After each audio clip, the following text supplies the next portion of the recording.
ফের বিতর্কিত মন্তব্য আব্দুর রহিম বকশির। এবার অ্যাসিড হামলার হুমকি বিজেপি বিধায়কদের কণ্ঠরোধে অ্যাসিড ঢেলে দেওয়ার হুঁশিয়ারি দিলেন আব্দুর রহিম বকশি। বিজেপিকে বয়কট করে পতাকা ছিঁড়ে দেওয়ার নিদান, এমনকি বিজেপি সাংসদকে পেটানোরও হুঁশিয়ারি দিলেন মালদা জেলা তৃণমূলের সভাপতি আব্দুর রহিম বকশি। এর আগেও একাধিকবারই নানা ধরনের মন্তব্য সামনে এসছে। ভিন রাজ্যে বাংলাদেশ হেনস্থা নিয়ে সমাবেশ ছিল, সেখানে এই ধরনের হুঁশিয়ারি ছুড়লেন আব্দুর রহিম বকশি। কি তার হুঁশিয়ারি একবার শোনাই। মুখে যদি এই কথা অনেকবার শুনি, আমরা বাঙালিরা বাংলাদেশি, অনেকবার যদি শুনি আমরা বাঙালিরা রোহিঙ্গা, তোমার মুখের ভিতরে এসিড দিয়ে তোমার কণ্ঠটাকে পুড়িয়ে চাই করে দিব।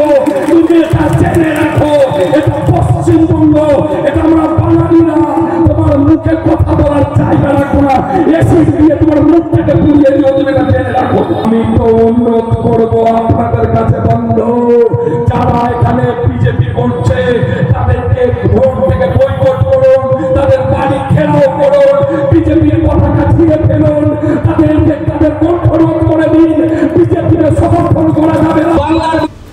টেলিফোন আর রয়েছেন, কথা বলবো আমাদের প্রতিনিধি অভিষেক সাহা। অভিষেক, সুপ্রভাত। সঙ্গে এটাই জানার চেষ্টা করবো, রাজনৈতিক দ্বন্দ্ব বৈরিতা থাকতেই পারে, কিন্তু একজন জেলা সভাপতি, তার মুখে অ্যাসিড হামলার হুমকি কি করে? তিনি আবারও সেই বিজেপিকেই কিন্তু কটাক্ষ করেছেন, বিস্ফোরক কটাক্ষ। তিনি বিজেপি বিধায়কদের গলায় অ্যাসিড ঢেলে দেওয়ার নিদান দিয়েছেন। পাশাপাশি তিনি এটাও বলেছেন, বিজেপির এলাকায়, মানে যে সমস্ত এলাকায় মানুষ বিজেপি করে, তাদের বাড়ি যান, তাদেরকে ঘেরাও করুন, তাদের পতাকা ছিঁড়ে ফেলুন। পাশাপাশি সব থেকে যেটা তাৎপর্যপূর্ণ তিনি বিস্ফোরক মন্তব্য করেছেন, সেটা হচ্ছে যে খগেন মুর্মু গত দুদিন ধরে মালদার কাচল থানায় যে ধর্ণা কর্মসূচি চালিয়েছিল, সেই নিয়ে বিজেপির গোষ্ঠীদ্বন্দ্ব প্রকাশ্যে এসেছিল, সে কথাও স্বীকার করে নিয়ে আব্দুর রহিম বকশি তিনি বলেছেন এটা বিজেপির গোষ্ঠীদ্বন্দ্ব। এরপরে যদি খগেন মুর্মু থানায় ধর্ণা কর্মসূচি চালান, তাহলে তাকে পিটিয়ে থানা থেকে বের করে দিবেন। এই বিতর্কমূলক একাধিক বক্তব্য তিনি দিয়েছেন এবং গোটা ঘটনার সামনে আসতেই শুরু হয়েছে রাজনৈতিক চাপানোতর। যদিও এই বিজেপির বিরুদ্ধে যে বিস্ফোরক অভিযোগ তুলছেন বা মন্তব্য করছেন, তা গুরুত্ব দিতে নারাজ বিজেপির পাল্টা আক্রমণ তৃণমূল সভাপতিকে সানিয়েছেন বিজেপি। ধন্যবাদ অভিষেক। অন্যদিকে পাল্টা সাফাই দিয়েছেন আব্দুর রহিম বকশি, সেই বক্তব্য শুনবো। অন্যদিকে দক্ষিণ মালদা জেলা সাংগঠনিক সভাপতি অম্লান ভাদুরী, তার কি প্রতিক্রিয়া বিজেপির, সেটাও শোনাবো। না, আমি যেটা বলেছি যে গত 2 তারিখে বিধানসভার ভিতরে জৈনক বিজেপির বিধায়ক তিনি বললেন যে যত পরিযায়ী শ্রমিক বাইরে কাজ করতে যাচ্ছে, সে পরিযায়ী শ্রমিকরা সকলে হচ্ছে রোহিঙ্গা, সকলে হচ্ছে বাংলাদেশি।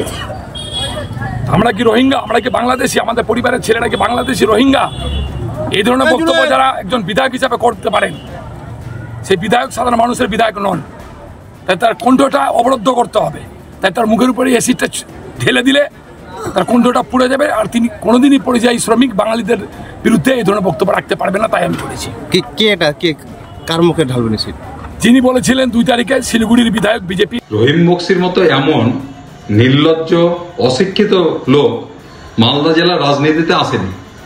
তিনি আজকেও ভারতীয় জনতা পার্টির বিধানসভার চিফ হুইপ শঙ্কর ঘোষের সম্বন্ধে যে সমস্ত কথা বলেছেন, অ্যাসিড ঢেলে দেব, পিটিয়ে মারব, বিজেপির ফ্ল্যাগ পুড়িয়ে দেব, সমস্তটাই তিনি অগণতান্ত্রিক, অসাংবিধানিক কথা বলছেন।